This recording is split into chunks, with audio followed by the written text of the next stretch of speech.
reaction.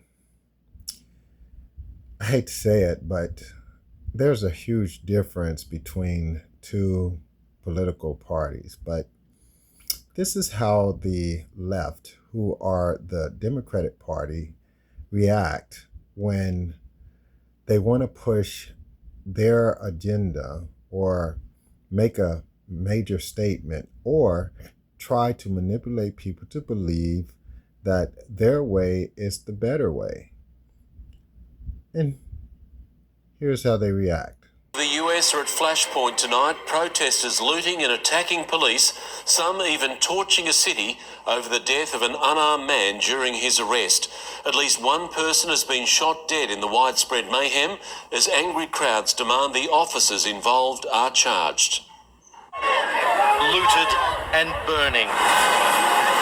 A city's rage ignites. Streaming from shops, looters ransack shelves at Target. Unconfirmed reports, one's been shot dead. Locals set upon as they tried to defend stores. As absolute anarchy takes over the streets of Minneapolis, and police confront the wrath of their citizens. Yeah, it's about damn time. Some heavily armed rednecks stood with fellow citizens. Rage spreading nationwide. This is Los Angeles. Oh my goodness. A protester flung from the bonnet. Crowds race in, surrounding another patrol car. Holy Christmas. Oh boy. Shutting down a major freeway, demanding justice. There's still a large group of people here now back in the downtown area, but what there is also now is a large police presence in riot gear trying to contain and disperse those who remain. After what happened in Minneapolis and what has happened now here in Los Angeles, authorities are on alert across the country. This is, and a city burns. And Paul Caddick is live in central Los Angeles for us. Paul, police there. And now look at how the other side reacts on the Republican side. So the first one was Democrats out of control. Let's see what the Republicans do. Across the country and close to home are remembering Kirk. Queen City News reporter Caroline Breuer was at a vigil tonight in Union County in his memory. At least 1,000 people gathered in Monroe Monday night for a candlelit prayer vigil organized by the city's mayor.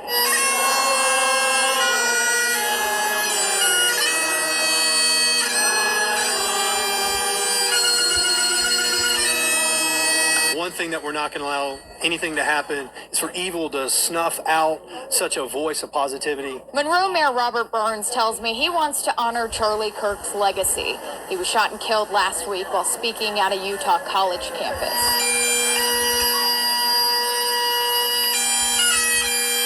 The vigil included prayer, songs, and lighting of candles. Many who attended showed up in shirts with Kirk's name and face and carried American flags, hoping to bring people together and not divide. I want there to be just unity. You know what I mean? They're so left, right, this, that, whatever. No matter what you believe, someone died, and that shouldn't. Someone was murdered, assassinated. You know. There were several heavily armed police officers, both on the ground and from higher vantage points. There were no counter-protesters I saw. But the event did stir up some controversy on social media. When asked why have this vigil and not have one for school shooting victims or the Democratic representatives killed in politically motivated attacks, here's what the mayor said. That's not an entirely fair question because in reality, nobody wants, in the Republican Party, we do not aspire for any type of violence. We're not okay with that. I did reach out to the Union County Democratic Party for an interview and did not hear back. A statement released in the aftermath of Kirk's death said in part, "We do not condone violence of any kind, period. We expect better from our leaders. It is the responsibility of every elected official to de-escalate tensions and protect citizens." In Monroe, Caroline Boyer, Queen City News. Several South Carolina cities also held vigils for Kirk, including Anderson, Greenville, Aiken, and Somerville, and the Clemson professor who was suspended after their comments on Kirk's death has since been fired. We'll have more about the investigation into his murder in our next half hour. Memorials have been growing all day in multiple spots around the valley. Sky Fox flew over vigils in Gilbert and Scottsdale tonight. And we have full team coverage tonight of the reaction that is pouring in and has been all day. In just moments, we'll hear from Brian Webb tonight, hearing from a witness who was at the rally in Utah. But first, let's check in with our Lindsay Red quarters tonight. That has got to be a somber place. Yeah, John and Christina, it has been a very emotional night out here. Several people filing in and out to pay their respects. Now I want to show you these signs that were put up just a few hours ago, and already flowers, candles, balloons, and flags surround it. Charlie Kirk was a prominent voice to young conservative voters. I first saw his clips on Instagram, and his message and what he was teaching really stood out to me and told me it's okay to be who I am. He meant a lot, not just to me, but to my generation, to the younger generation, to, the younger generation starting to get into politics and starting to vote. Kirk would hold discussions on college campuses, taking questions from everyone, no matter their political views. Obviously, you can tell that he was killed for it. So the fact that he spoke up when others don't feel like they can, so this is the way of silencing that voice, and it's just not right. He took everyone's opinions. Charlie's message was all about faith and belief and patriotism. On Wednesday, he was shot while speaking to a large audience at Utah Valley University. His death was announced shortly after, shocking a large community who supported him. Your kids, he has a family, he has a wife, and it's hard because he was the best person outspoken for youth activism. Just broken, heartbroken, in shock, disbelief. I just couldn't imagine that actually happening in this world now. It's really hard. It's not something you imagine you're going to deal with on any given day, no matter who it is. I was in shock initially. I couldn't believe what had happened. I wanted to know if he was okay. Turning Point USA posted a statement on X that reads in part, "It is with a heavy heart that we confirm that Charles James Kirk has been murdered by a gunshot that took place during Turning Point USA's The American Comeback Tour campus."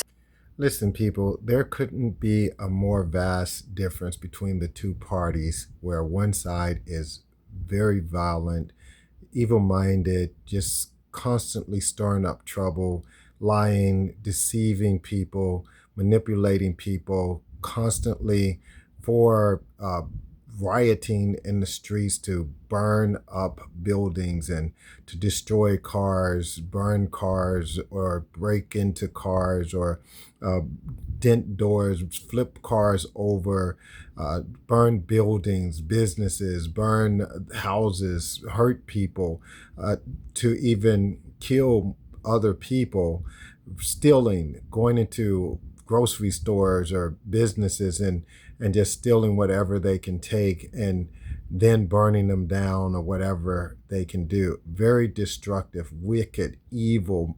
Just what more can you, when looking at the Democratic Party, the people on the left, what more can you say of what they stand for? They don't stand for righteousness or anything that is good, it seems. It's because you got more of them that is pushing their agenda on the American people. The American people have to suffer. Then what is happening on the other side? You have the other side that's the opposite of the Democrats. And when you look at what's happening with the Democrats, I mean, it's like demonic. It's like I have to say they're, instead of Democrats, they're Democrats. But if you look at the people's reaction that's on the Republican side, someone who is a main figure.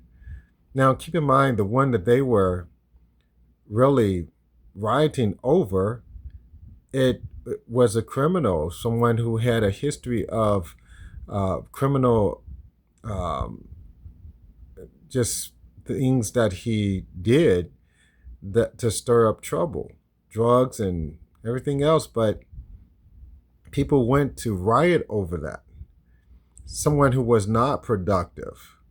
But you look at Charlie Kirk and you look at how the people reacted to him. And even though he was a righteous person, he loved God, he loved Jesus, always talked about Jesus, the love of God, and why he was a Christian, why he believed the way that he believed, why he believed in America, our country, the family matters, marriage between one man and one woman, and why it's important for fathers to be in their children's lives, why it's important to have a father figure just as it's important to have a mother figure.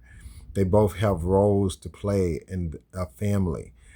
And these were the things that he believed. He believed in our constitutional rights, our freedoms, privileges that we have because we are American citizens.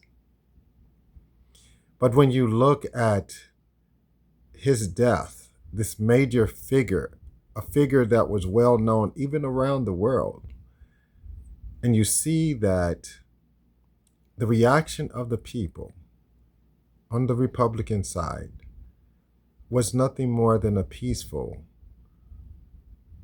reaction, to where they would have candlelight visuals, people just